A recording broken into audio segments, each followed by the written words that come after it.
We'll call the meeting to order at 7 o'clock. And we'll start with flag salute. Pledge allegiance to the flag of the United States of America and to the republic for which it stands, one nation, under God, indivisible, with liberty and justice for all.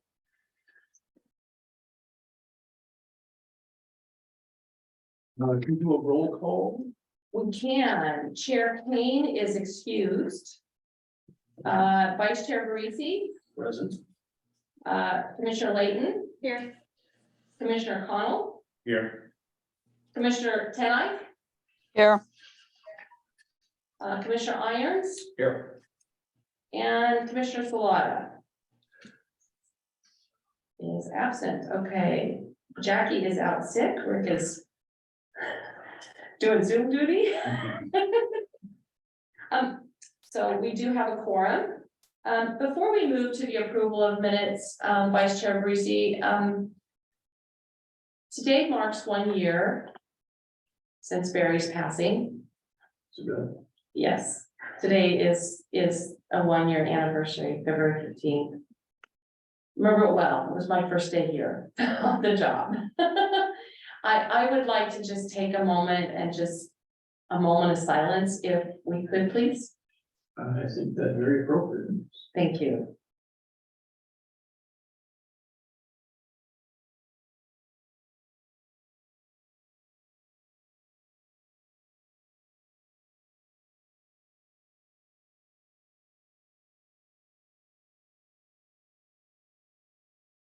And now, if anybody wanted to share a special memory or a special moment, I think that would be really appropriate.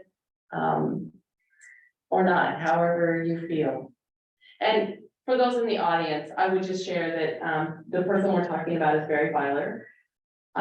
He worked for the city of Boardman for 40 years nearly, or maybe more, I'm not sure.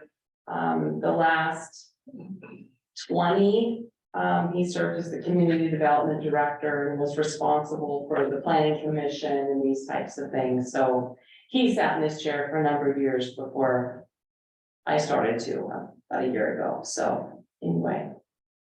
I blame Barry for me sitting here today.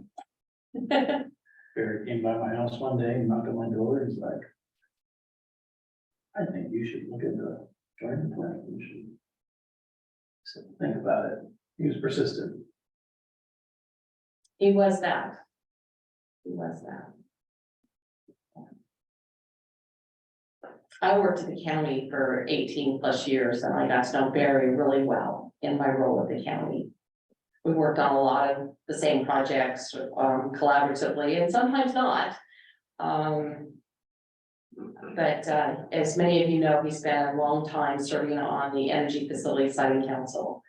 And Morrow County is home to a lot of projects that have gone through that process. And we had a lot of interesting conversations about how, why, when, where, and all of those good things related to how the asset process worked and what he did in that and how I found the system flawed and he didn't disagree and was trying to work at it from the inside. And anyway, he's missed.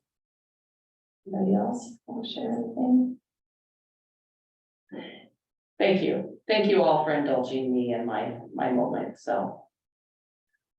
But it's a hard day for me, because not only today is the day, the anniversary of Barry's passing, it also happens to be my father's birthday. And he turns 80, I think we figured out 84 he turned today. But he doesn't remember that, and so that's sad as well. So it's a tough day for me. So let's talk planning and I'll forget about all of that. I'll turn the agenda back over to you, Vice Chair Parisi. Okay.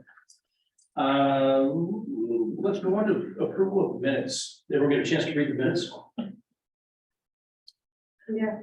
Was there any discussion needed on it, or can we entertain a motion to accept the minutes? Almost should we accept the November 16th, 2022 minutes as presented?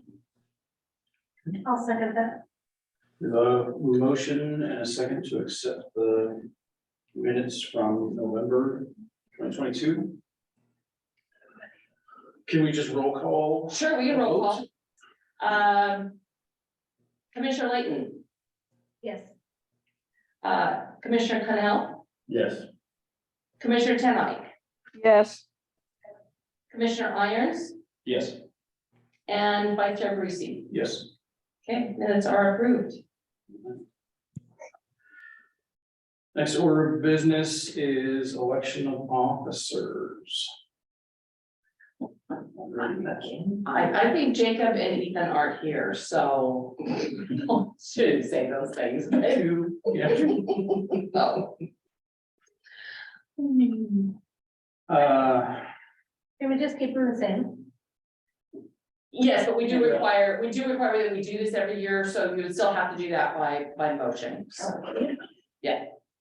You can certainly move that you just retain the current slate of Jacob as chair and Zach as vice chair. You want to say where you're at? Yeah, I'm fine unless someone else would love the illustrious role. Vice chair. Okay, can I make a motion for it to remain the same? Yeah. Should we say just in case to check with Jacob at the next meeting, pending his approval? That's what happens when you're absent. I know. I know, I'm trying to put myself in that position. He hasn't indicated to me any interest in not being on the commission or not being the chair, so I don't think there's a problem here, so. We can always address that and cross that bridge. We absolutely could, if he came back and, 3 months from now said, I just can't do this anymore as chair, we would have to do what we need to do. Yeah. Yeah. Okay, well, we have a motion on the floor to retain the current chair and vice chair. I will second. And we have a second, so let's call for votes. Okay, so we're gonna go again, Commissioner Layton, Yes. Commissioner Connell, Yes. Commissioner Tenai, Yes. Commissioner Irons, Yes. and Vice Chair Parisi. Yes. Okay, done deal. Okay, easy peasy, I like it. Okay, next order of business, public hearing.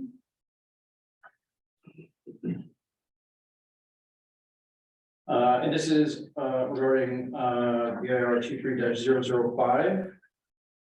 Which is Francisco Mendoza as the applicant and Jose Pacheco and Maria Madrigal, the owners. Property tax lot 200 4 North 25 East 17 AB zone residential. Request to grant variance to front yard setbacks of more than 10% criteria found in the Boardman Development Code Chapter 5.1 variance. Specifically 5.1.400 Class C variances are being processed as a type 3 decision.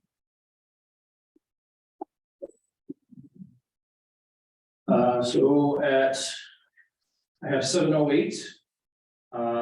We will open the public hearing. Some preliminaries. So the public hearing on A-TSP-22-0001 is called to order. BIR 23-005. Francisco Mendoza applicant and Jose Pacheco and Maria Madrigal are the owners. Subject property is described as tax lot 200, assessors map 425 section AB and is zoned residential. Request is a grant variance of the front yard setbacks of more than 10%. Criteria found in the Boardman Development Code, Chapter 5.1, specifically 5.1.400 Class C variances and being processed as type 3 decision.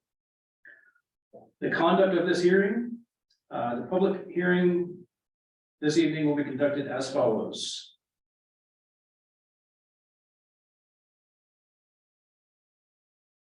Staff reports, public testimony in the following order: the applicant first, any testimony in support of the application, testimony opposing the application, any neutral testimony, and then any applicant's rebuttal, if there is any. We'll then close the public testimony After the record is closed for testimony, no other testimony will be heard from anyone unless the planning commission has a specific question. The planning commission may ask questions of staff, after which the planning commission will discuss the matter and make a decision. The planning commission may make a final decision tonight, or the matter may be continued to a time and date certain in the future. If the matter is continued, this will be the only notice of that time and date you will receive. Regarding testimony, if you wish to speak, please fill out a testimony form and submit it to the city recorder. I will recognize people wishing to speak. Any questions should be addressed through me. Please state both your name and address for the record when you come to the podium. Or for those in Zoom, as the hearing is being recorded, please keep testimony concise and to the point. Testimony should be on the action under consideration and address the substantive criteria. Regarding criteria, the criteria will apply to the decision are listed in the staff report. Testimony on other issues will be rejected and not considered by the planning commission. Failure to raise an issue in sufficient detail to allow the planning commission and the parties the ability to respond to the issue prohibits an appeal to the Land Use Board of Appeals based on that issue. Similarly, failure to raise constitutional or other issues regarding any conditions of approval in sufficient detail to allow the planning commission to respond to the issue prohibits a lawsuit in circuit courts on that basis. Now, I ask the members of the planning commission to disclose any ex parte contacts, bias, or conflicts of interest.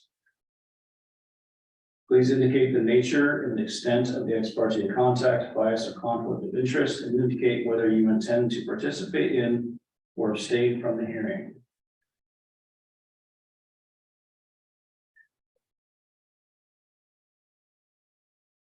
Hearing none. Does anyone in the audience wish to challenge the planning commissioner's impartiality? Or in Zoom land?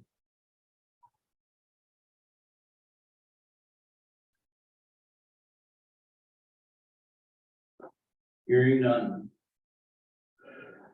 Planning official Carl McLean will now present the staff reports. Thank you.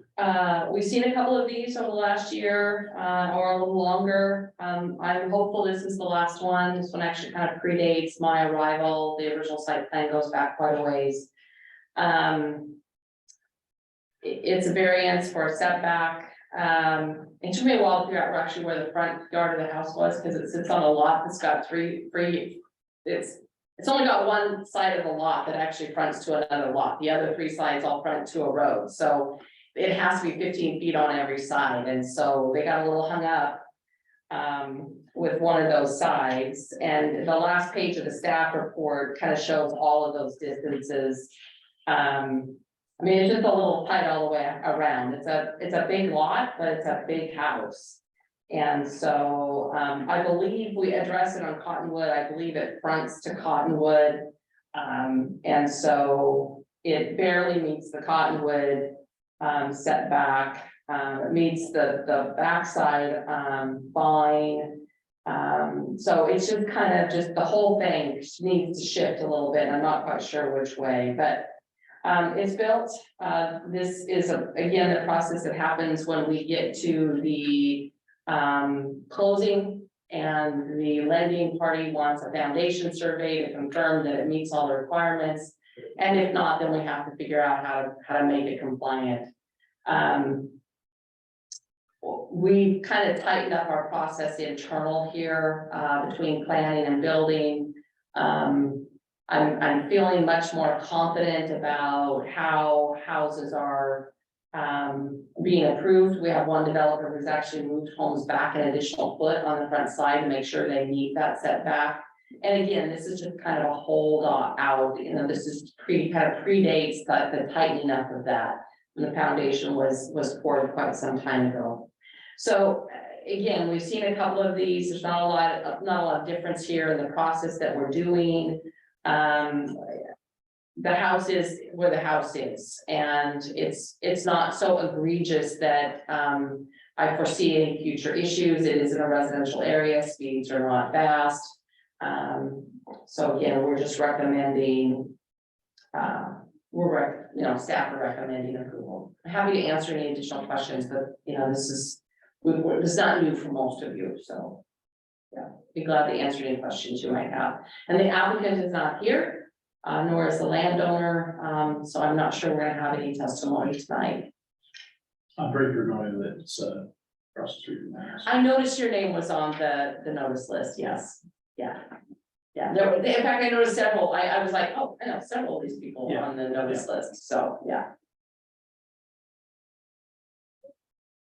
I don't have any questions.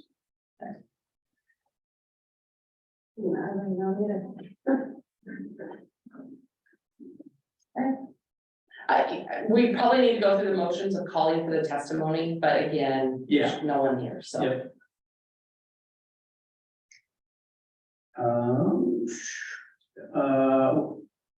Is there any additional correspondence beyond those included in the staff report? No.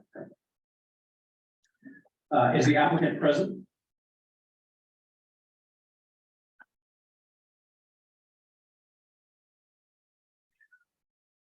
Hearing none, does anyone wish to speak in favor of the application?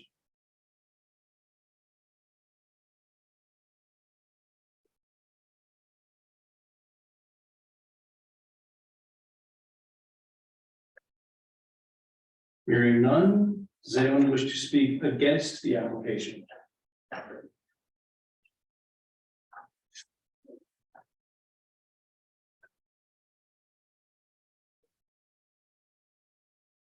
Hearing none, does anyone have any neutral testimony?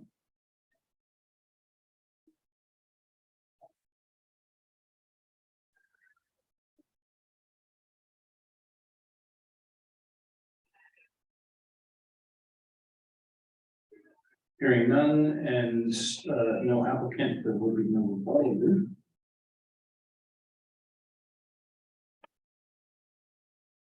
The public testimony portion of this hearing is now closed.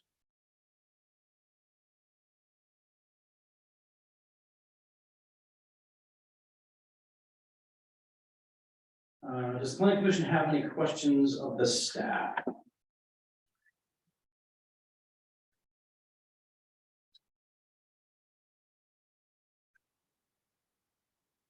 And here's where we entertain the discussion. Pretty straightforward for me. It's unfortunate timing, I get it. This happens probably sometimes, and I personally don't see a problem with the variance. The timing could have been better, but such is life. I should probably move those to the next class. That's what I asked.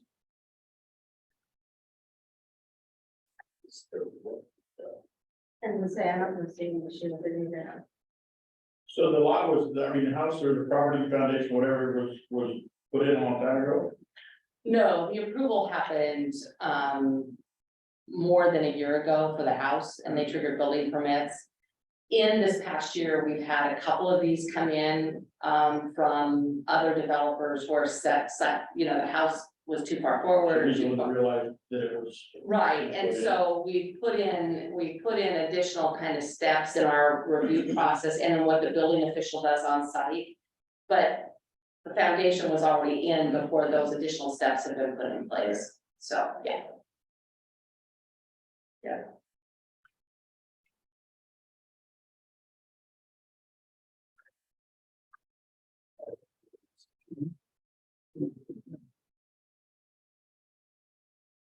What, yours, I'm a little confused.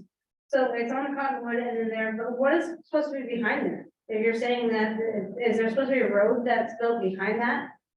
Eventually? Well, no, I think it's just two roads that is for. Well, it currently sits on the corner of Right. Little Fork and Cottonwood, but There's a future road. there's a future road. Future road. It's a future road that will be on the third side, Okay, yes. so you're saying there's a third roads on three sides, and I'm like, wait, there's only two roads here. No, it's a future road, yeah, you're And right. it'll be that close to the back of all of those houses? So, So where it potentially needs that variance? you know, on the side, on the back, on what would look like the backside today, that would be towards that future house or future road, there's all kinds of room. That house could have been set. That house could have been set back from Cottonwood 5 feet. And it could have been set back from Willow Fork 3 or 4 feet. And they would have more than met. Do we need to vote? for it? Yeah, can we just really quickly, Okay, We entertain a motion to, accept variance. I'll make a motion to accept the variance, 23-005 in favor of the variance. Motion is there a second? I will second. Could we vote? yes, Chair Layton, Yes. Chair Connell, Yeah, Chair Tenai, or Commissioner Tenai, yes, Commissioner Irons. Yes. And Vice Chair Barisi. Yes. Okay. Sorry, I'm getting that. Be safe. Good luck. Let the record show that Commissioner Irons had to leave for a fire call. There are no more actions that require a forum though from this point on, so we're good. So did I finish answering the question that got asked? Yes. Okay, Yeah. Oh, well, you asked. Yeah. You answered it. I mean, I was just curious. yeah, I knew there was supposed to be a road. I just didn't know where it was tentatively placed. yeah, and I'm trying to think, I think that would be an eventual extension of, yeah, it would be an eventual extension of, Oregon Trail Boulevard. Yeah. Yeah. Okay, moving on to discussion items. It's downtown development plan. Yeah, so you got a binder tonight. Did Sam take this? He probably didn't. no, it's right here. Okay, so we'll pick up, we'll figure out who got theirs and who didn't, and we'll. So what's in there? What's in there is. So I got 3 whole bunch twice. Is a document that was adopted back in 2001. And, you know, this past year, we've gone through the comprehensive plan and goals and, you know, just kind of some background information. And with some potential stuff that's coming up, I thought it would just be good for you all to know about this document and what it says. When I came on board, I didn't realize it had actually been adopted by the city and was part of our suite of guidance and regulatory documents. It's really not regulatory, it really is guidance.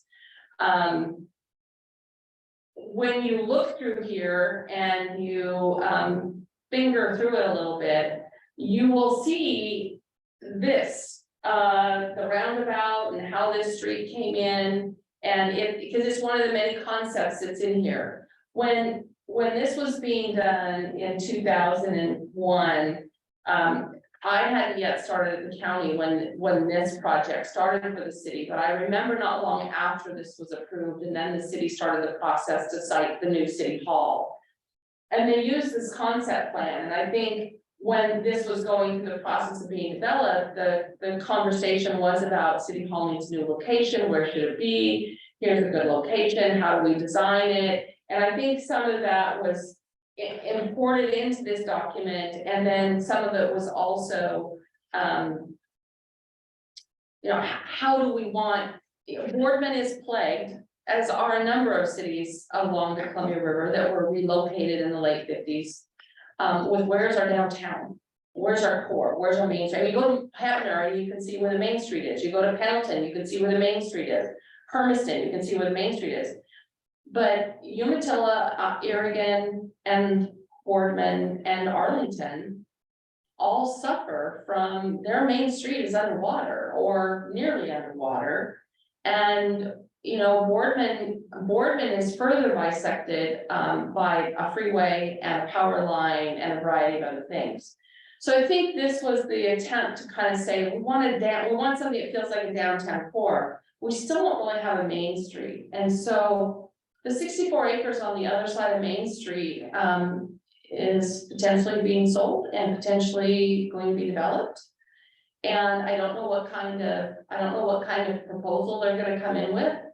But I made sure they had this. because I think there's some really cool ideas in here. And again, it's not saying this is how you shall develop, it's kind of saying, here are some concepts, here are some things to think about. Boardman needs Main Street, Boardman needs a community plaza, Boardman needs a commercial core, Boardman needs, you know, a Les Schwab and a restaurant and maybe a coffee shop, you know, an after coffee shop, and it needs these other things. It needs a place for a barber shop and a beauty shop and a lawyer's office and an accountant's office, and where do you put those things and how do you develop? So Communities that grow together like this and drive to one Main Street.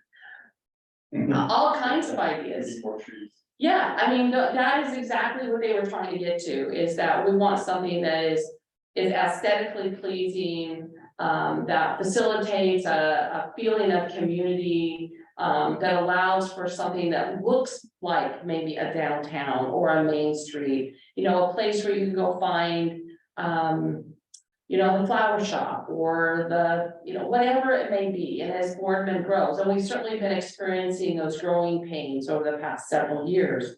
And that's not stopping from what we can tell.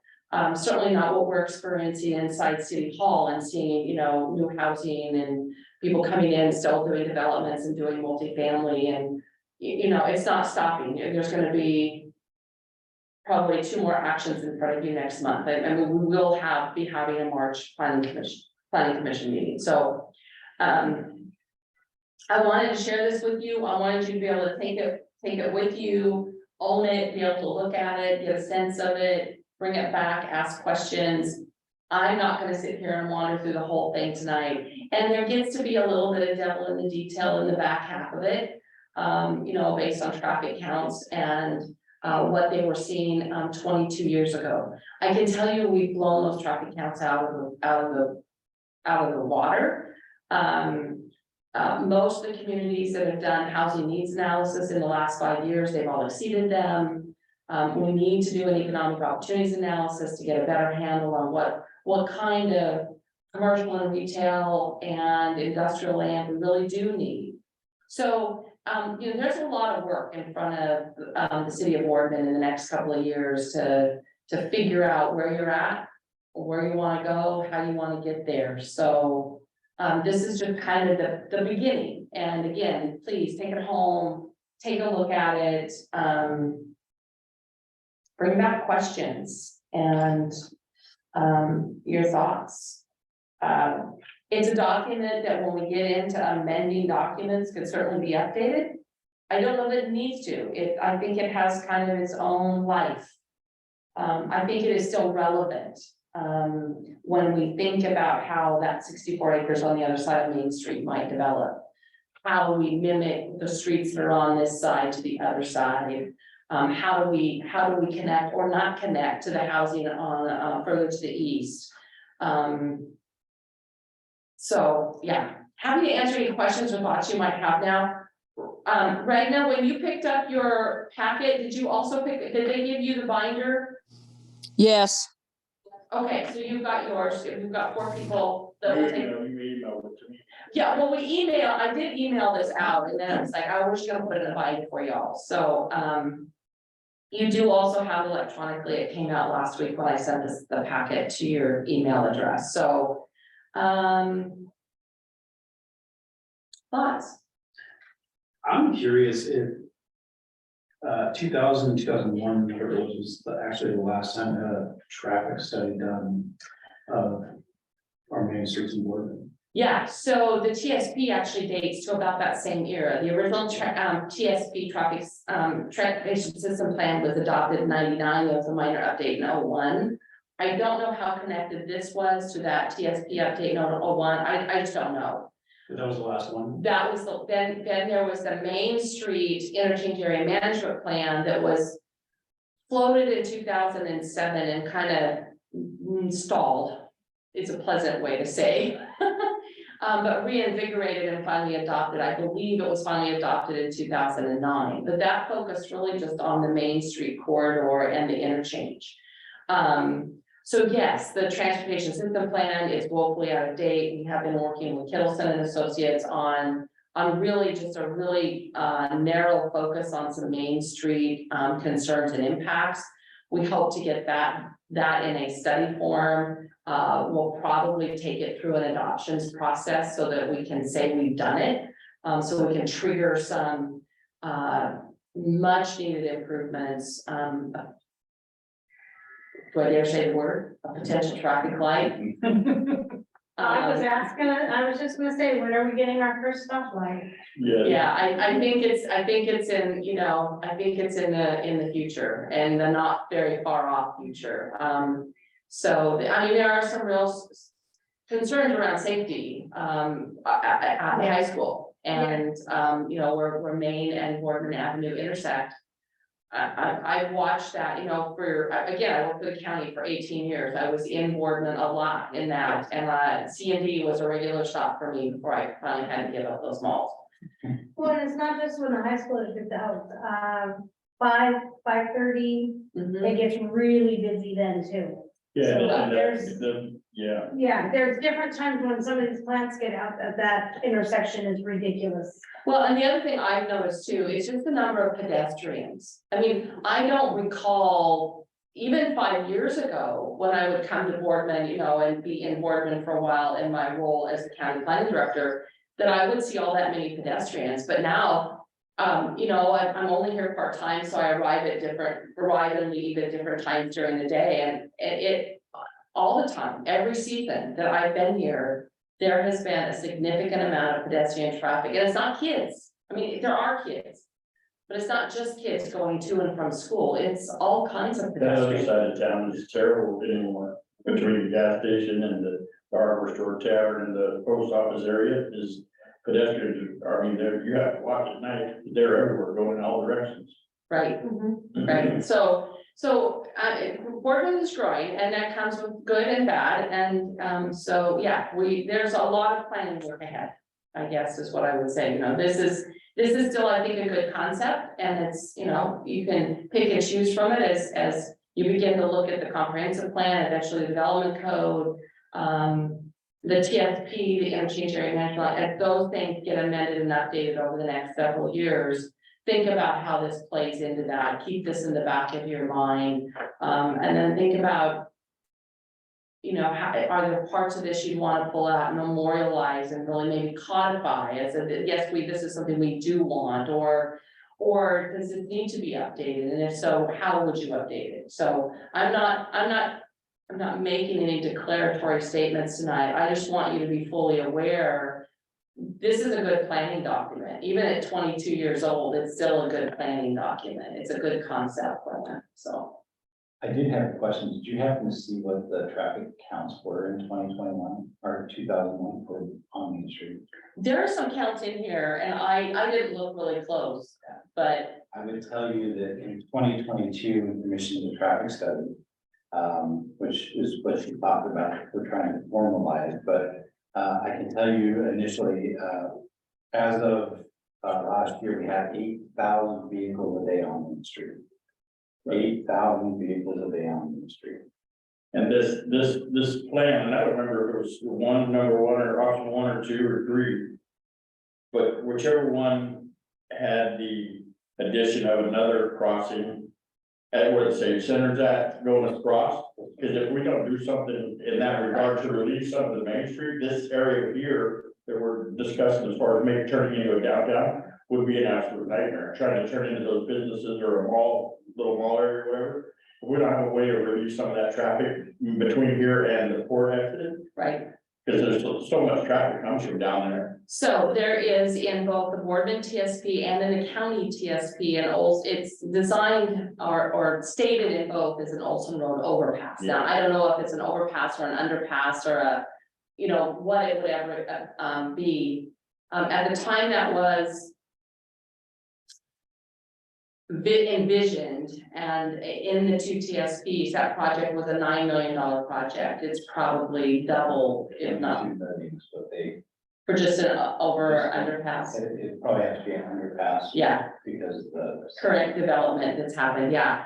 So, and then, you know, improvements to Main Street are gonna be another, you know, 20 million plus, because you need to figure out, you could potentially identify ways to do things at the interchange that would maybe reduce the need to have a widened bridge deck.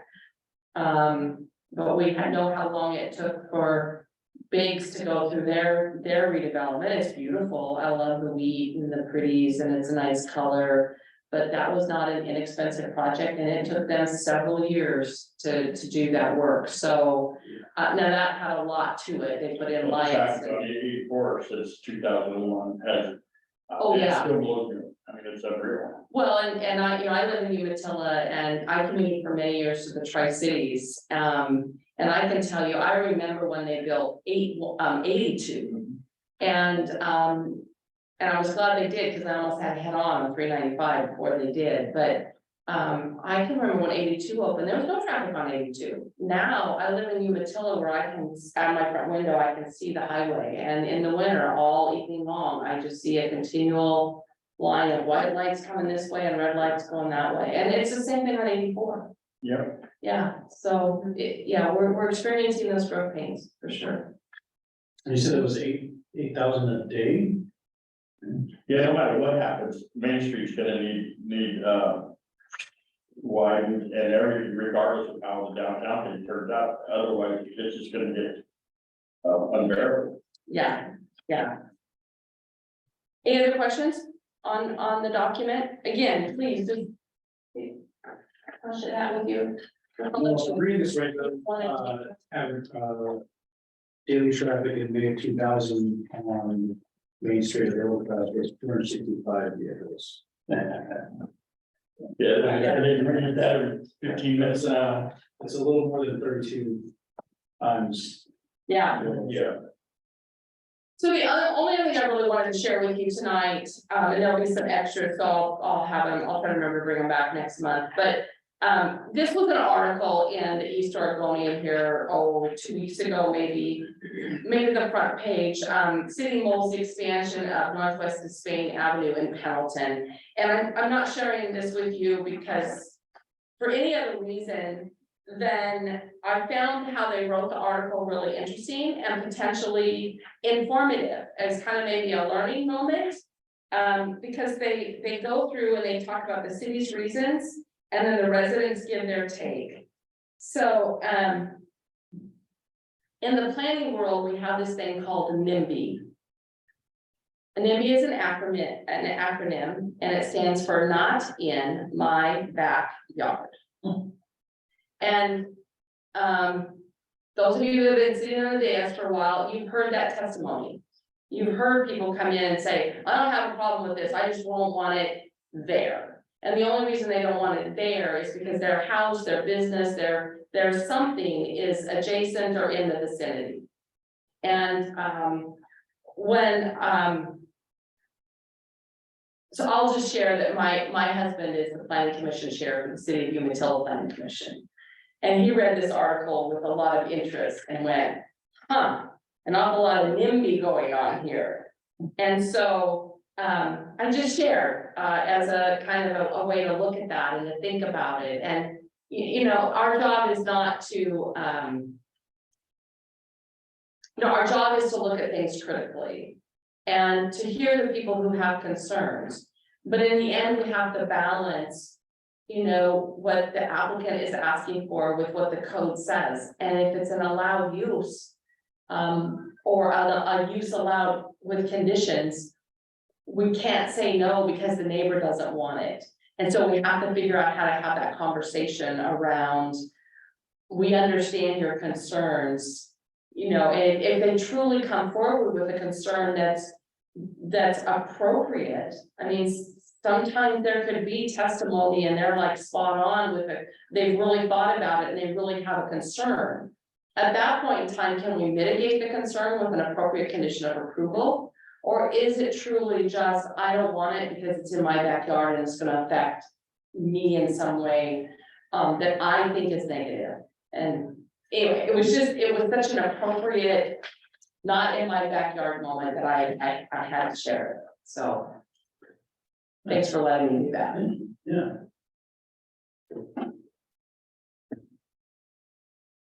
Okay, let's move on to public comments. This time set aside for persons wishing to address the planning commission on matters not on the agenda. Speakers will be limited to 5 minutes. Written materials provided, at least 8 copies of information will be provided to the planning official or recorded prior to the meeting. Action will not be taken at this meeting on public comments. Is there any public comment at this time? Sure, now's your chance.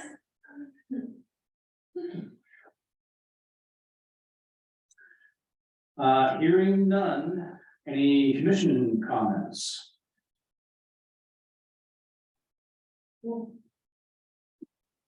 Sam?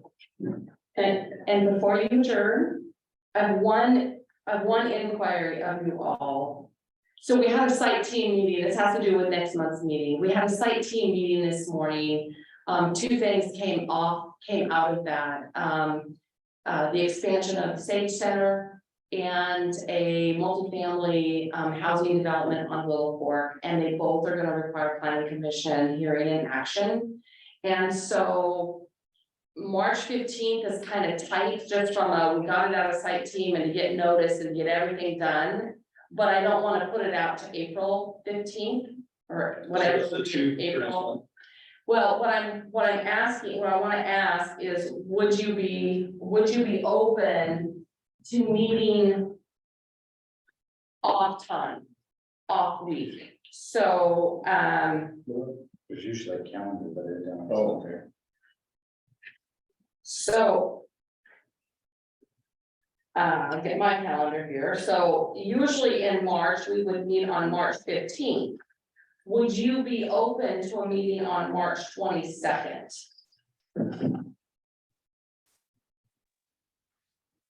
And that's just to give you a little more time to get all Yeah. in a row. Yeah, it's just, we're too tight for notice to be reasonably done, get everything done that would need to be done for notice, so. So you're talking about the meeting the 15th and the 22nd? No, just the 22nd, Moving the 15th. moving the 15th to the 22nd. I don't have a problem with it. Oh, yeah. Ragna, does that work for you, going?